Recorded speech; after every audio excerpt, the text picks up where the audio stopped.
Assalamualaikum warahmatullahi wabarakatuh. Perkenalkan, nama saya Jihan Karima dengan NIM 231101040039 dari kelas D1 PGMI. Nah, di sini saya akan mempresentasikan materi tentang manajemen kelas digital, yang mana video ini merupakan tugas dari mata kuliah manajemen kelas dengan dosen pengampu Dr. Lailatul Usriyah MPDI. Baik, mari kita lihat beberapa pokok pembahasan pada video pembelajaran kali ini. Yaitu yang pertama ada manajemen kelas digital, yang kedua yaitu komponen manajemen kelas digital, yang ketiga pengelolaan kelas berbasis teknologi, yang keempat contoh penggunaan teknologi dalam kelas, yang kelima etika penggunaan gadget, yang kelima yaitu Google Classroom, dan yang keenam ada Learning Management System atau LMS. Kita masuk pada pembahasan yang pertama, yaitu manajemen kelas digital.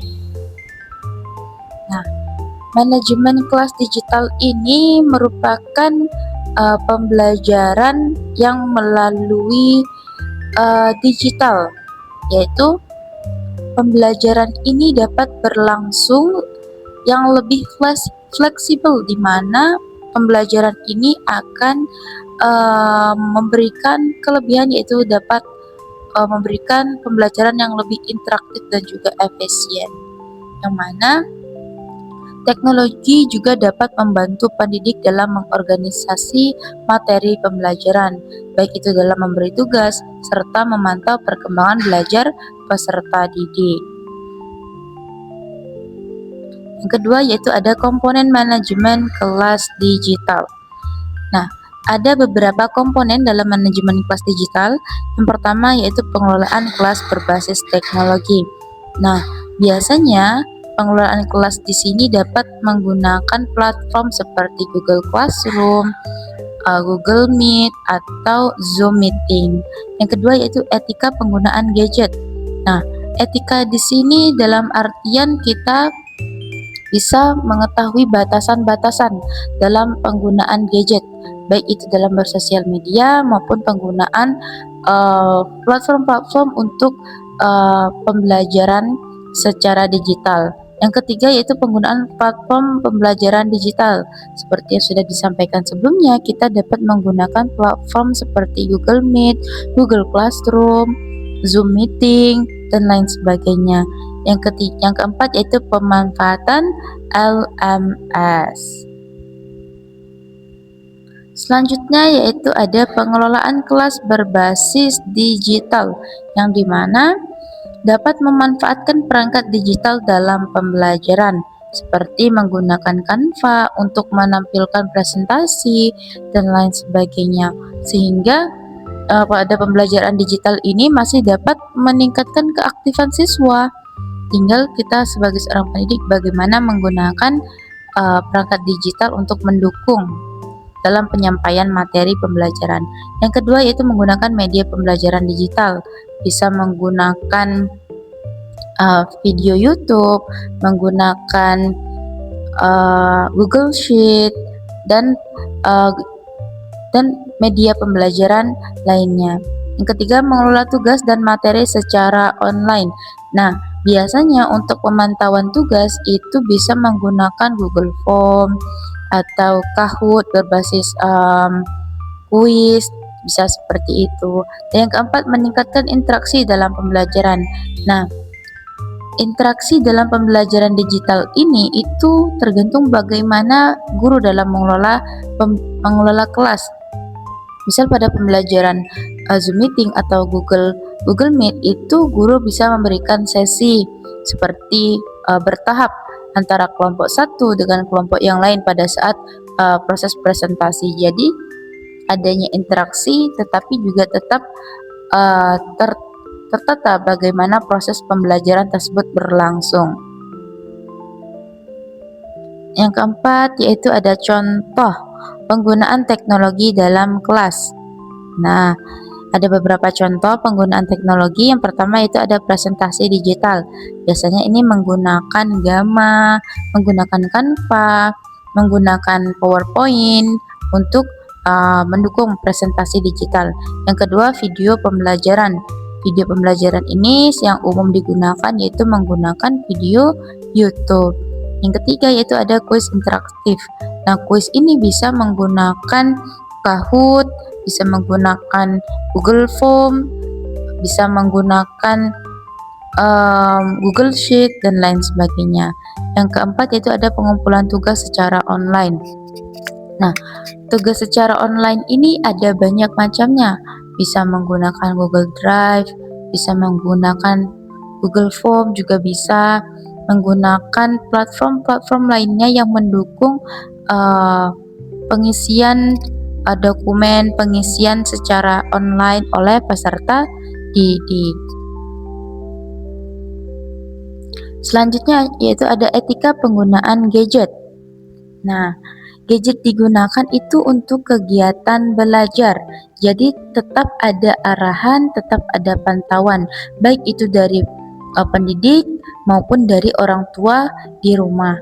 Jadi tetap dalam pantauan bahwa peserta didik ini menggunakan gadget untuk proses belajar, bukan untuk digunakan permainan atau game online.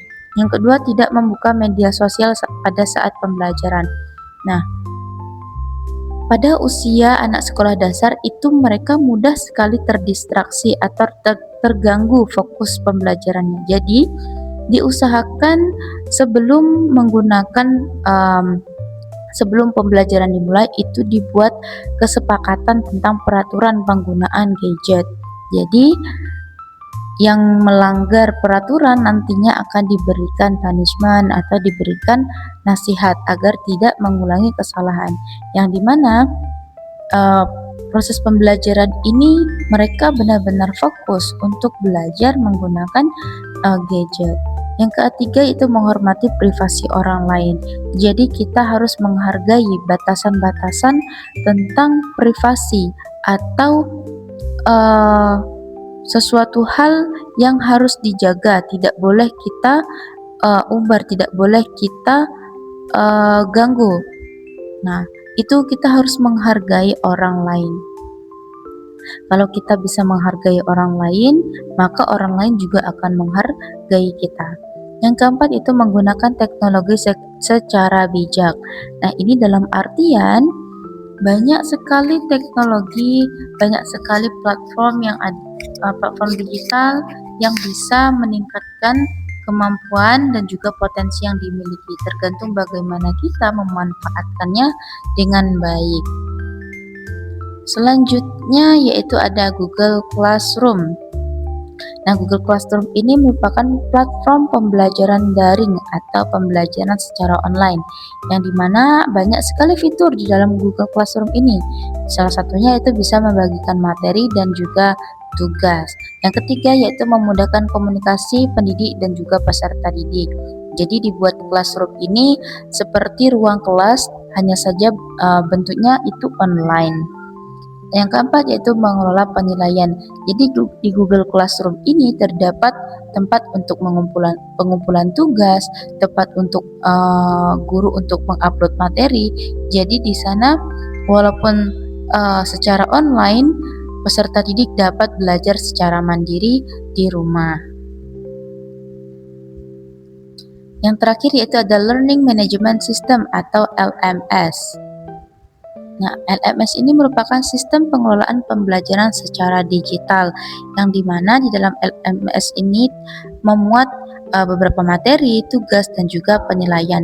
LMS ini mendukung dalam proses pembelajaran secara daring, dan juga LMS ini membantu untuk mengorganisasi pembelajaran. Nah, ada pun beberapa contoh LMS secara sederhana, yaitu ada Google Classroom, ada Moodle, ada Edmodo, dan juga platform pembelajaran digital lainnya.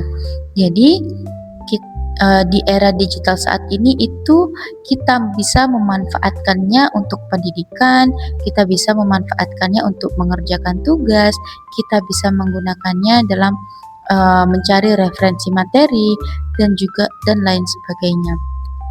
Sehingga Di era digital ini kita bisa meningkatkan potensi yang kita miliki, kita bisa mencari info sebanyak-banyaknya sehingga uh, dengan penggunaan gadget ini akan menjadi bermanfaat dengan hal-hal yang baik dan juga positif.